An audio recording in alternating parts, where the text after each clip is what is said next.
Welcome to A Garden and a Bible Farm, friends. Today I'm taking you along my winter sowing experiment, sowing my seeds from scratch. Sowing seeds is probably one of my favorite things to do on the farm. Well, because this tiny seed that we are fortunate to handle has the ability to become its very own full-grown matured plant. It's so wild to me that God uses such a tiny seed to grow into a full adult plant.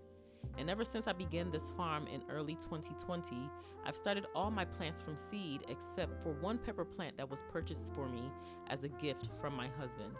I enjoy the process of starting seeds, although it can be labor intensive, especially if you're starting more than 500 plants in a growing season like me. Today I'm not starting anywhere near 500 plants. However, I do want to show you how I sow my seeds from scratch. There's nothing wrong with buying started plants from a nursery, but there's just something special about being able to say that I started this plant from scratch myself, and then to be able to look at the works of your hand and take your fruit from the plant and cook it for your family. There's just nothing more wonderful. Whenever I start plants, I try to use seed starting mix as opposed to potting soil. You can start with potting soil if you choose to, if that's what you want and if that's what you have on hand, but seed starting mix is much lighter and it doesn't allow for the plants or the seedlings to have problems when they're trying to grow. There's no exact measurement that you need to use. You need to just pour the amount that you're going to need for the amount of seeds that you're going to start. Once you've poured the amount of mixture, you will need to make sure that the mixture is wet because seed starting mix is very dry and it's very difficult to sow your seeds if the soil or if the potting mix is dry. The starting mix must be dampened to aid you in placing the actual seed into the cell so that it's able to grow to its full maturity in this little plug. I've always used hot water, boiling water in fact, when starting off any type of seed. And I do this because I want to kill off any potential fungus gnats because they will grow in your home if you are not very careful. And if you've ever had fungus gnats growing and flying in your home, you know that it's not a funny business. So don't skip this step. I'm using the very small seed cells this time because I want to pot them up and I want to show you how you can pot them up as they're growing, and that will come in another video. Put the mix into the cell. Once you have mixed it up very thoroughly, put them into the cell and begin to push it down.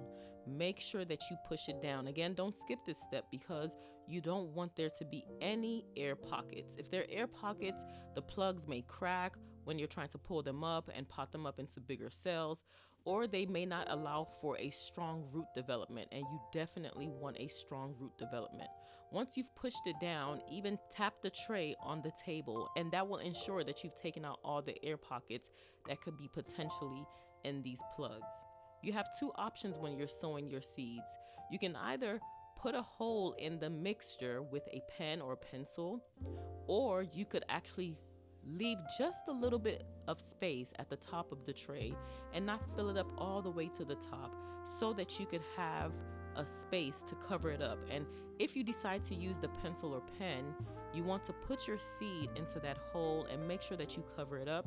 Or if you decide to leave a little bit of space at the top, put your seed on top of that soil and then place more soil on top of it. The ultimate goal here is to make sure that the seed is covered. Whenever seed wants to grow, it needs to be covered.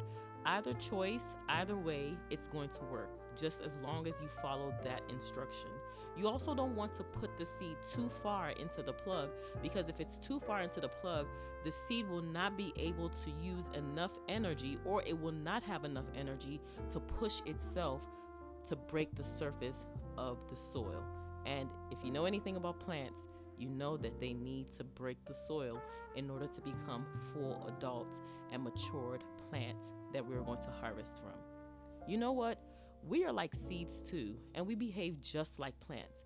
Our potential is buried way within us, deep within us, and the very power that we need in order to become the persons that we are meant to become in life is already in us. We just have to break beyond the limitations and break beyond the limitations of our mind, as well as the external societal factors that keep us stagnant. Imagine if these seeds decided it was too hard for them to break out of the soil. It was too hard for them to break forth. you and I will be missing out on so many beautiful plants. We will be missing out on so many beautiful flowers. But thankfully, they do have power and energy within them. And as long as you give it the right conditions, you place it under light, you give it the amount of water that it needs, you feed it when it's necessary, just like you are feeding yourself, and just like you hopefully spend time in the daylight and you give yourself water, the plants will break forth. And it's the same thing with you. You'll break forth too. You just have to push yourself. Sometimes it's a little bit difficult. And if you study plants, and when you're actually planting your seeds and sowing your seeds, and you're studying how these plants are coming up and how they're doing, you will see that sometimes some of them need a little bit of push. They need a little help because their leaves are buried within the soil. So sometimes you just have to move the soil out of the way. It's just like a mentor. Sometimes your mentor may pay attention to you and see that you're doing something that you shouldn't be doing. And it's not that they're going to do that thing for you.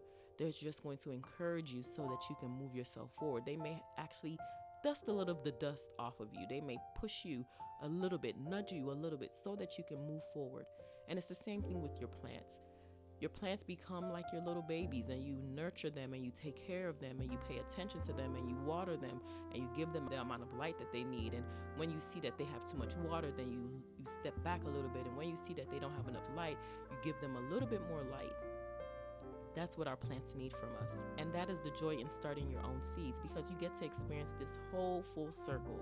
And at the end of the season, you look back and you're in awe at the fact that I grew all of this. And I started all of this from seed. How wonderful is this process? And how awesome is it that you and I get to experience this process? We would be missing out if we were not able to have this opportunity to plant our seeds. Just as much as the plants are able to move forward, you are as well. Just as long as you give yourself that little push. And our plants and our flowers, they're there to heal our soul.